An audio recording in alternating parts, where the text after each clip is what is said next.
Painted painless learning. નમસ્કાર વિદ્યાર્થી મિત્રો, આજે આપણે ધોરણ 8 વિષય વિજ્ઞાન પાઠ નંબર 13 પ્રકાશ, જે તમારી સ્વ અધ્યયન પોથી છે એનું સોલ્યુશન લઈ અને તમારી સમક્ષ આવ્યા છીએ, જેથી કરીને તમને સહાયતા રહે. એની અંદર યોગ્ય વિકલ્પ પસંદ કરી અને આપણે વિકલ્પોનો સાચો જવાબ આપવાનો છે. આંખમાં પ્રવેશતા પ્રકાશના જથ્થાનું નિયમન આંખોનો કયો ભાગ કરે છે? તો કે ભાઈ કીકી. પરાવર્તિત પ્રકાશને ફરીથી પરાવર્તિત થવાની ઘટનાને ગુણક પરાવર્તન કહેવાય. નીચેનામાંથી કયું વિધાન યોગ્ય નથી? તો પુસ્તકને આંખોની એકદમ નજીક લાવીને કે વધુ દૂર રાખીને. આપેલ આકૃતિમાં કોણ પોતાનું પ્રતિબિંબ સમતલ અરીસામાં સ્પષ્ટ જોઈ શકશે? પૃથા. નીચેની આકૃતિના આધારે જવાબ આપો. પથને સમતલ અરીસામાં કોનું પ્રતિબિંબ દેખાશે? પૃથાનું. મોટા શહેરોની તુલનામાં ગામડાઓમાં ઘણા વધુ સ્પષ્ટ તારાઓ જોઈ શકાય છે, કારણ કે શહેરની લાઇટોનું તેજ ઘણા તારાઓને જોવામાં મુશ્કેલ બનાવે છે. આ ઉપરાંત નીચેના પ્રશ્નોના ટૂંકમાં ઉત્તર આપવાના છે. વસ્તુઓને જોવા માટે માત્ર આંખ જરૂરી છે. આ વિધાન સાથે તમે સહમત છો? શા માટે? વસ્તુ જોવા માટે તેના પર પડતો પ્રકાશ પરાવર્તન થઈ આપણી આંખમાં પ્રવેશતો હોવો જોઈએ. જેથી વસ્તુઓ જોવી હોય તો આંખ અને પ્રકાશ બંનેનું હોવું જોઈએ. આપણે અંધારામાં વસ્તુઓ જોઈ શકતા નથી. સમતલ અરીસા વડે રચાતા પ્રતિબિંબની સમજ આ આકૃતિમાં તમને સમજાવી છે, બરોબર છે, જે તમે જોઈ શકો. નીચેની આકૃતિમાં સંગત પરાવર્તનના નિયમો લખો. આકૃતિમાં આપાત કોણ, પરાવર્તન કોણના માપ. જો આપાત કોણ એટલે કે આઈ, પરાવર્તન કોણ આર છે એ માપ સરખા છે, તો આપાત કોણ અને પરાવર્તન કોણ હંમેશા સમાન મૂલ્યના હશે. આપાત કિરણ આપાત બિંદુએ સપાટીને દોરેલો લંબ છે મિત્રો, અને પરાવર્તિત કિરણ એક જ સમતલમાં હશે. સમતલ અરીસાની સામે તમે ઊભા છો. આ વખતે અરીસામાં તમારું પ્રતિબિંબ રચાય છે, તો આ પ્રતિબિંબનો પ્રકાર, એનું સ્થાન અને વિશિષ્ટતા જણાવો. પ્રતિબિંબ અરીસાની પાછળ સીધું વસ્તુના કદ જેવડું જ હોય. અરીસાથી વસ્તુ અને પ્રતિબિંબ સમાન અંતરે હોય. પ્રતિબિંબ આભાસી હોય. પ્રતિબિંબ ડાબેથી જમણે ઉલટાયેલું હોય. ઓકે, જો તમારું વિજ્ઞાન વિષયનું પુસ્તક પ્રકાશનું અનિયમિત પરાવર્તન કરતું હોય તો શું થાય? તો આપાત કિરણ સમાંતર હોય, પરંતુ પરાવર્તિત કિરણ એકબીજાને સમાંતર મળતા નથી. મિત્રો, હજી સુધી તમે પેન્ટેડ એપ્લિકેશન ડાઉનલોડ નથી કરી તો આજે જ ગૂગલ પ્લે સ્ટોર પર જઈ અને પેન્ટેડ એપ્લિકેશન ડાઉનલોડ કરી લો. તમને દરેક વિષયના સ્વાધ્યાય પોથી, એકમ કસોટી, આ ઉપરાંત આપણે નવી એક કલગી ઉમેરી છે, સ્વ અધ્યયન પોથીના સોલ્યુશન. ધોરણ 9-10ના વિદ્યાર્થીઓ માટે લાઈવ વિડીયો લેક્ચર, તમને દરેક વિષયની ટેસ્ટ મટીરિયલ PDF પ્રોવાઈડ કરવામાં આવશે. ભાવનગરની અંદર વસવાટ કરતા હો તેના માટે આલ્ફા એકેડમી કોચિંગ ઇન્સ્ટિટ્યૂટ કાર્યરત છે. તમે એમાં જોડાઈ શકો, એનો સંપર્ક કરી શકો. યુટ્યુબની અંદર અમારા વિડીયો જો હોય તો તમારે અમારી યુટ્યુબ ચેનલ છે, પેન્ટેડ યુટ્યુબ ચેનલ સબસ્ક્રાઈબ નથી કરી તો સબસ્ક્રાઈબ કરી લો. આપેલ આકૃતિમાં પ્રકાશના કયા પરાવર્તનની છે? શું આ પ્રકારના પરાવર્તનમાં નિયમોનું પાલન થાય? આપેલ આકૃતિ અનિયમિત પરાવર્તન. અનિયમિત પરાવર્તન, આ પ્રકારના પરાવર્તનમાં પરાવર્તનના નિયમોનું પાલન થતું નથી. પરપ્રકાશિત વસ્તુઓ એટલે શું?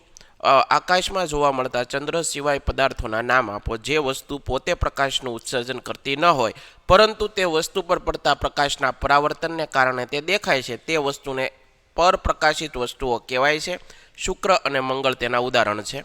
જ્યારે પ્રકાશ વસ્તુની સપાટી પર અથડાઈને આપણી આંખમાં પ્રવેશે છે ત્યારે જ તે વસ્તુ જોઈ શકાય છે. જ્યારે રાત્રિ દરમિયાન ઉડતા વિમાનમાંથી પ્રકાશ અથડાઈને પાછો આવી શકતો નથી, છતાં વિમાન તમે જોઈ શકો છો. આ શા માટે તમારે સમજાવવાનું. રાત્રિ દરમિયાન ઉડતા વિમાનની સાથે જોડેલ પ્રકાશ ઉદ્ગમ દ્વારા તે પરપ્રકાશિત બને છે, અને આથી આપણી આંખમાં જ કિરણો પ્રવેશે છે. તેના દ્વારા વિમાન જોઈ શકાય છે, બરોબર. બે અરીસાનું સંયોજન કરી અને મેળવાતા પ્રતિબિંબોને શું કહે છે? તેમાં ઘણા પ્રતિબિંબો શા માટે મળે છે? તેને ગુણક પ્રતિબિંબ કહેવાય. તેમાં બે અરીસાઓ ચોક્કસ કોણે રાખેલા હોવાથી પરાવર્તિત પ્રકાશને ફરીથી પરાવર્તિત કરી શકાય. આથી આપણને ઘણા બધા પ્રતિબિંબ મળે છે.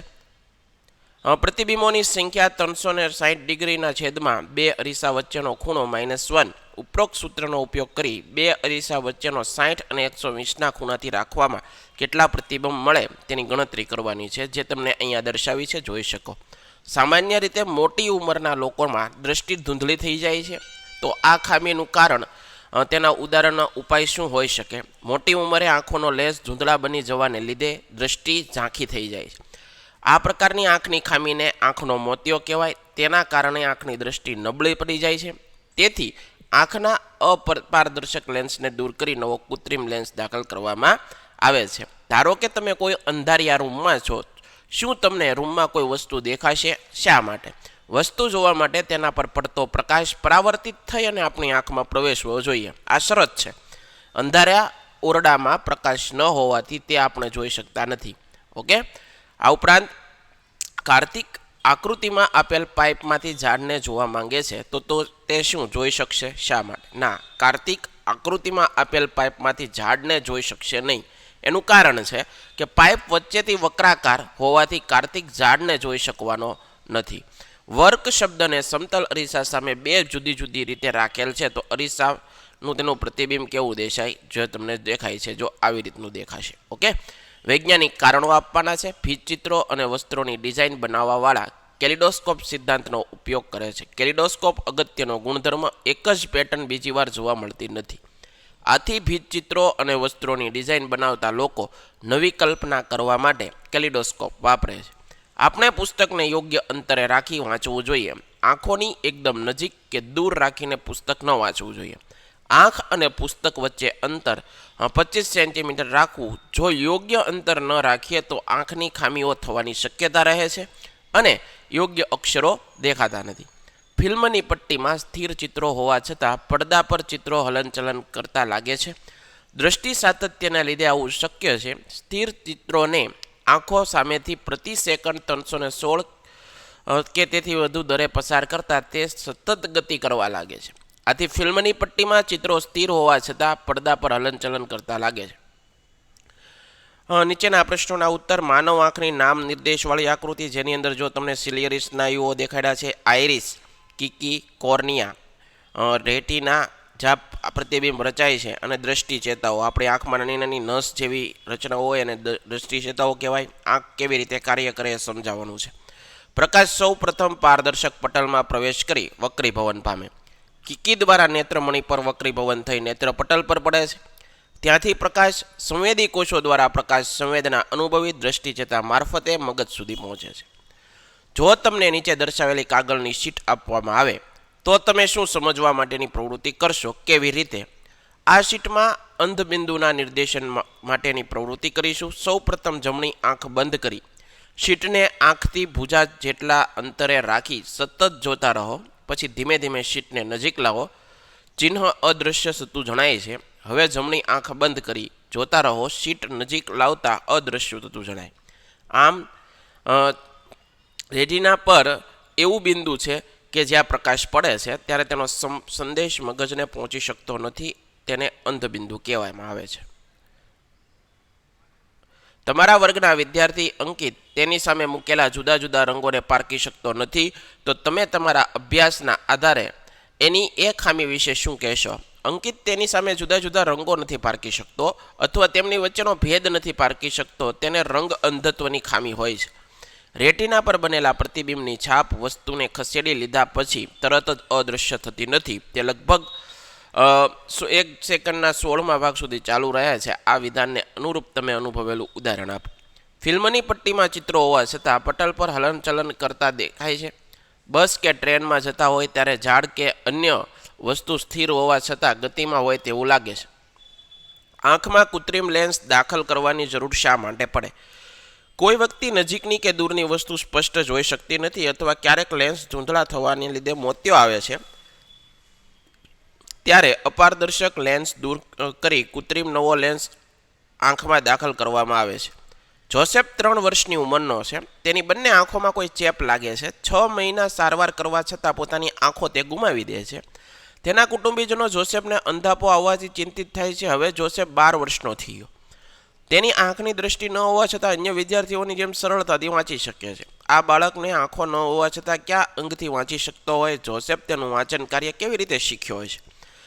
જોસેફ અંધ હોવા છતાં બ્રેલ લિપિની મદદથી સરળતાથી વાંચી શકે છે. બ્રેલ લિપિમાં 6 ટપકાનો ઉપયોગ કરી 63 ટપકાઓની તરાહો દ્વારા ચિહ્નો તૈયાર કરાય છે, જે લુઈસ બ્રેલ દ્વારા 1821માં પ્રકાશિત કરી હતી.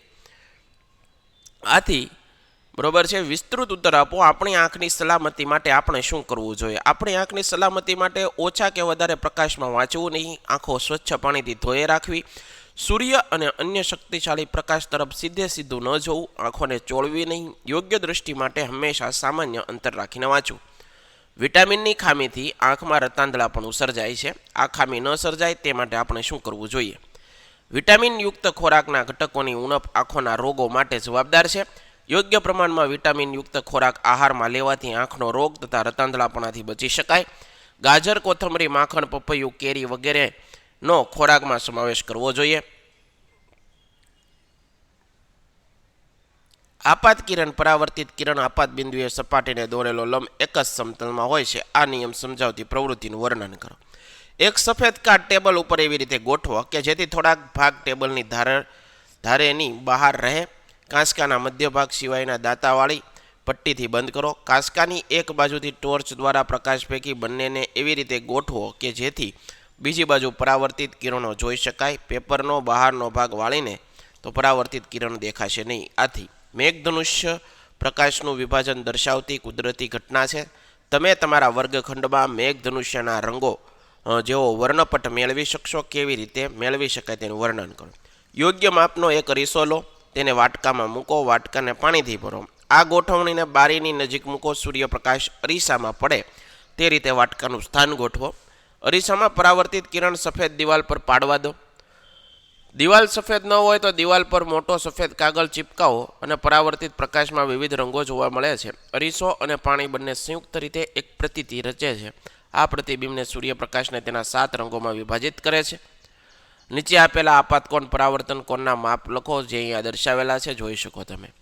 ત્યારબાદ આ ચાર્ટ આપેલો છે. પ્રકાશ, પરાવર્તનની અંદર આપાત કિરણ, પરાવર્તિત કિરણ, આપાત કોણ એટલે કે આપાત બિંદુએ સપાટીને દોરેલો લંબ સાથે બનાવેલો કોણ, પરાવર્તિત કિરણના સપાટીના દોરેલા લંબ સાથે બનાવેલો કોણ. પરાવર્તન 2 પ્રકારના, નિયમિત પરાવર્તન, અનિયમિત પરાવર્તન. સમતલ અરીસા વડે જે પરાવર્તન થાય નિયમિત અને ખરબચડી સપાટી દ્વારા જે પરાવર્તન થાય અનિયમિત, જે તમને ચાર્ટ દ્વારા સમજાયું.